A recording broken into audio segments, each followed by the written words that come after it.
solo trip continued as I flew from Seoul to Suzhou.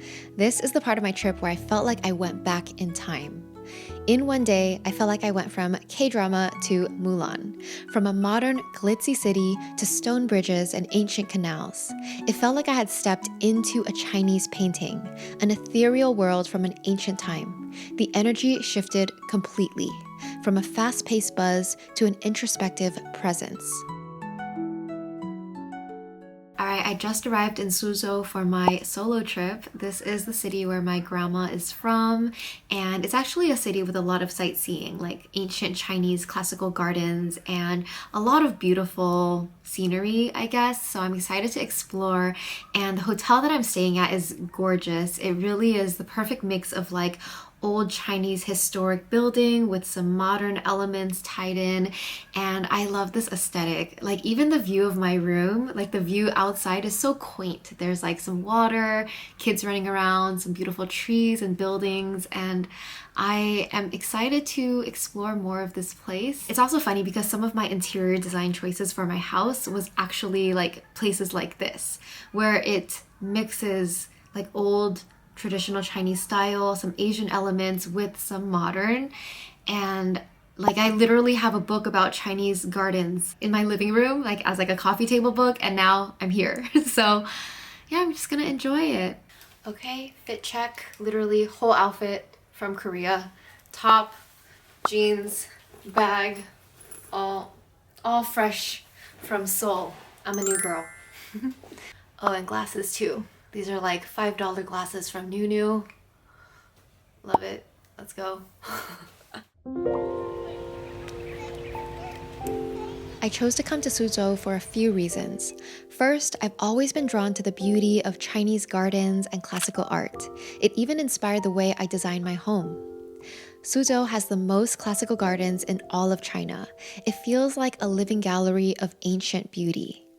On a personal level, both my grandma and grandpa's families are from this region, so I wanted to experience this place that's so closely tied to my roots, to connect with Chinese history and my own family history. And since Suzhou is just a couple hours away from Shanghai by car, it was the perfect place to explore before meeting up with my dad. You guys, it is so pretty here. I'm not okay. It is so beautiful with the sunset. I don't even know exactly where I am. I just know this is in my hotel's like backyard area, but this is like very, very scenic, very historical. I'm gonna have to do some research. I need to look at a map. Where am I? I don't even know. It's so peaceful right now. The sun, this view. It's so beautiful. Yeah, that's how I feel.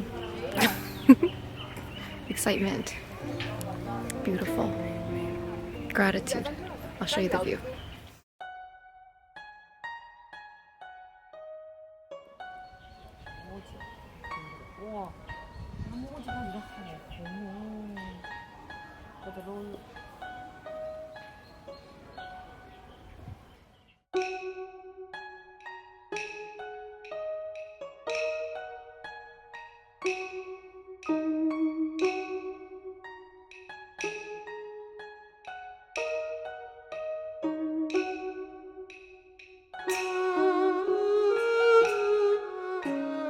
This evening lighting, it's so beautiful right now.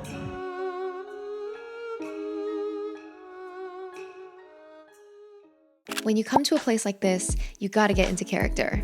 Honestly, I was most looking forward to doing a Hanfu photo shoot. I got my hair and makeup done, and I love that they're so elaborate. They really go into the details with your hair, adding all these extra accessories and extra hair. And I shot photos at my hotel and the very beautiful Panmen scenic area next to my hotel. This look is inspired by the Song Dynasty, which was the era when Suzhou was the center for silk production, art, and intellectual life in China. This era was all about Confucian values, elegant aesthetics, poetry, calligraphy, and scholarly refinement. As a strong Libra, my Sun, Mercury, and Venus are all in Libra, and a Gemini rising, I feel like this era emphasizing art, beauty, knowledge, and intellect really suits me. No wonder I'm drawn to places like this.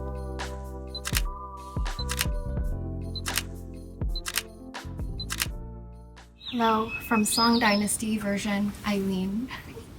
So today I am dressed in Song Dynasty fashion. From the hair to the makeup, apparently these pearls are a Song Dynasty thing. And I'm just feeling like I'm in another era. So I'm just gonna walk around and get some clips of me being me. I don't know, I just feel so pretty. When exploring this beautiful place with ancient gardens and 1,000-year-old pagodas, I felt such a deep sense of awe at the history and the worlds that have existed before us, the lives lived, the stories lost, the countless people who have come across the same place and found inspiration or meaning here, the places that stayed and the structures that still stand after all these years. There were many times when I found myself getting emotional and tearing up. Part of it was I couldn't believe I was here, that I had finally made it back to China after so many years.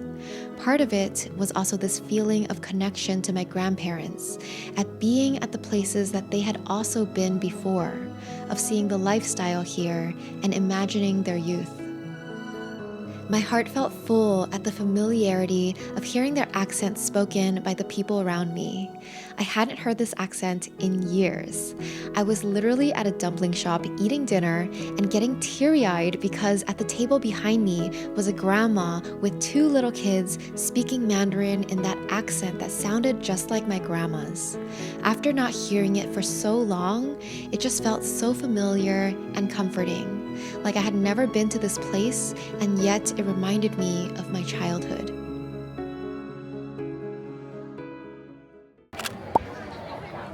On my sightseeing days, I didn't vlog as much, partly because it was so crowded, but mainly because I just wanted to be present.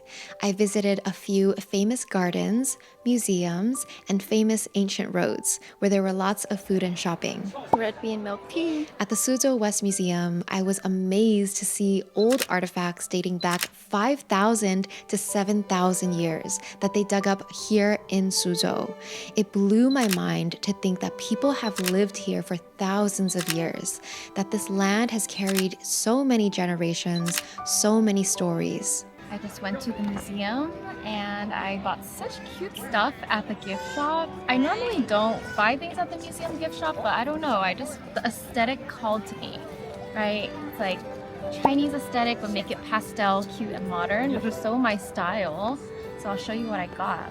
First is this keychain. It's actually a mirror behind this thing, and I just thought the colors were so pretty. Like, I think it's tangerines, and it's so pretty. The colors, the aesthetic, the shape. Love it. Okay, this is like, what do they call it? Oh, this is a pop socket that's in the shape of a gourd, and it's like yellow and blue. I have been trying not to get a pop socket for so long because I like my phone to be slim, but this was so cute. I had to get it. I had to. This one is a mirror and it comes with like a little tassel. I thought it was so pretty. It's just a mirror. It's so pretty. So there's like this beautiful mountain shape with a lake, and I'm gonna go explore it because it's just so pretty. I also really love the Confucius Temple and Ancient Tablets Museum, where you could see an array of ancient stone tablets that truly thrust you into the past. I was having my Google camera out just trying to translate as many tablets as I could. It was just so fascinating. As I was researching why Suzhou has so many beautiful gardens, I learned that it was once the cultural heart of China, home to some of the wealthiest and most educated people in the country. Suzhou was known for its silk, its scholars, and its refined way of life. These gardens were built by scholars, artists, and officials as private retreats to reflect, write poetry, paint, and connect with nature. They were a place to think deeply and cultivate the self. What really fascinated me was learning that in ancient China, they tested scholars and future leaders not just in knowledge, but in Confucian values, ethics, and the arts, like poetry, music, painting, and calligraphy. I was like, why test the arts? Like, what does poetry or music have anything to do with leadership? Apparently, they believed that to lead well, you needed to have heart, depth, and artistic sensibility. In those times, the best leaders were meant to be artists at heart, people with compassion, discipline, and vision. That's why so many officials were also poets, painters, and musicians. That was so eye-opening to me because it's so different from how we view our leaders today. They placed a strong emphasis on character, wisdom, and cultivation of the self because they believed to be a great leader, you first had to be a great human. I thought this was so beautiful and something we've lost along the way. Through the rise of industrialization and capitalism, we've come to prioritize qualities like efficiency, productivity, and output. What society deems valuable has shifted. We now live in a time where artists are not truly valued for their wisdom or leadership. Their voices are often dismissed, as if they don't know what they're talking about, as if creativity has no place in shaping the world. That's why it inspires me that there was once an era where art wasn't just appreciated, it was essential. A time when creativity, beauty, and self-expression were seen as reflections of wisdom, refinement, and leadership.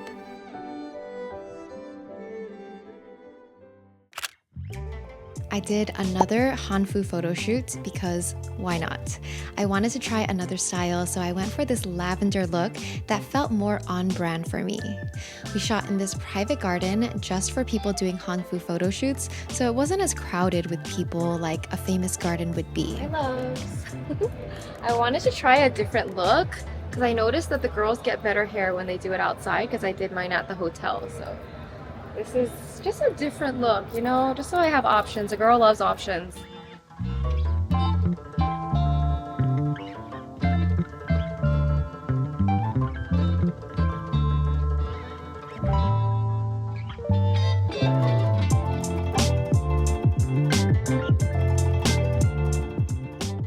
And here are the photos from the shoot. I do like this concept better than the first one. I understand the photos are still pretty edited. You know what's funny? I already asked them twice to please tone down the editing because Chinese people really like to over-edit everything to their beauty standard. Like they make your skin lighter, eyes bigger, face smaller, they make you taller, skinnier. And I sat down with the editor the first round and asked him, like, please don't make my face a V shape. I know you guys like the V shape, but please keep my face normal. I want to look like me. Don't make me so skinny. And so he had to like adjust everything because he already edited it once. And then he sent me the photos on WeChat. And then I told him like, no, these are still, they don't look like me. And so I asked for a second round of re-editing. So this is after 2 rounds, maybe even 3 for some of the photos. But you know what? I will take it. So I just finished taking my second round of photos and I think I'm gonna explore a little bit. I'm not sure if the other gardens are still open. I might just explore the streets in this wear. So I get to wear this until, I guess for like a couple hours until I have to return it. I'm leaving Suzhou tomorrow, so tomorrow I go to Shanghai. And so I'm really taking in all the historical parts of this environment because I'm gonna go to a completely modern place tomorrow.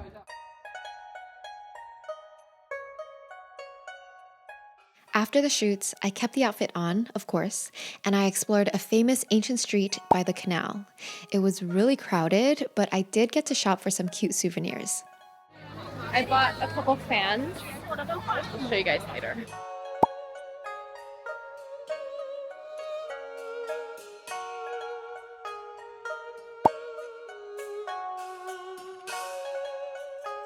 I made it in and it is crowded but very lively. I didn't have to wait in line in the end. I realized I was already inside. I just had to cross a bridge. But yeah, there's a line to get in this area because it's a holiday. It's just very busy, you know?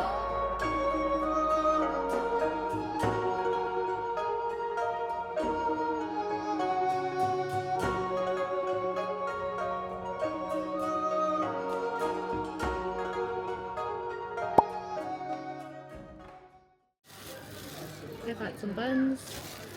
I had to find a quiet corner because the street is so crazy.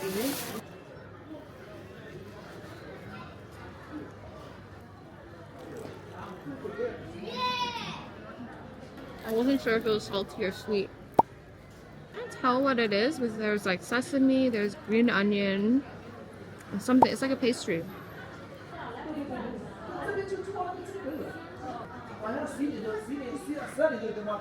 After this, I want to find a drink or some dessert. I don't know if I'm gonna keep vlogging. It's because it's crazy. I don't want to take out my camera when it's too crazy out there. If you guys notice, I only vlog when it's like calm. But today, since I'm dressed up, I'll vlog in the crazy crowd. But if it's crazy, normally I don't like vlogging. My week in Suzhou was a quiet, reflective, and artistic break in my trip. I was deeply inspired by the culture and history here, moved by the people and the unexpected ways I felt connected to my family roots. Over the days, I began to open up more and started striking up conversations with strangers, chatting with cab drivers, helping other travelers translate, and so on. There was even a moment of synchronicity. I met a shop worker who was wearing the exact same necklace as me, and we found out that we had bought it on the same day and at the same place. It's funny, the little connections and serendipitous moments that unfold when you're traveling solo. This world is full of curious moments just waiting to be experienced. That's the beauty I find in traveling. Those surprising, joyful moments. Moments of awe, moments of inspiration, moments of connection. It's goodbye for now, but I know I'll be back again someday. After Suzhou, I'm heading to Shanghai for a week to visit my dad, who I have not seen in 6 years. I'll share more of that story in the next video, so stay tuned for that one. Thank you so much for watching and allowing me to share my thoughts and inspirations with you. Sending you so much love.